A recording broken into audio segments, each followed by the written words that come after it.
好，来继续来看，这是国外医学期刊的报道。45岁到60岁的人，若是食多，阁无叮当，这个油拢积伫个腹肚，形成大腹肚痛啊。这是会增加血管性的脑萎缩，会提早来带着失智症。加在有办法通透，运动加困眠，阁搭配着健康的食食，就会当来增加脑部的活化，降低失智的风险。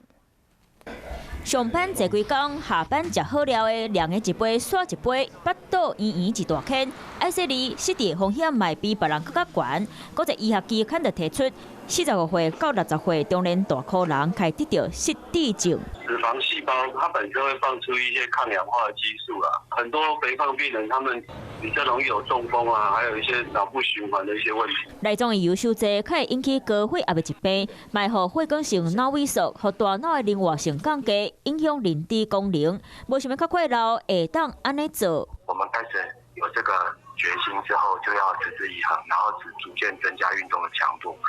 那最好还是要有一个专业人员的指导。找出适合家己的运动，慢慢啊加强训练，困眠正常，甲食健康的物件，会当互脑部活化，减少失智的风险。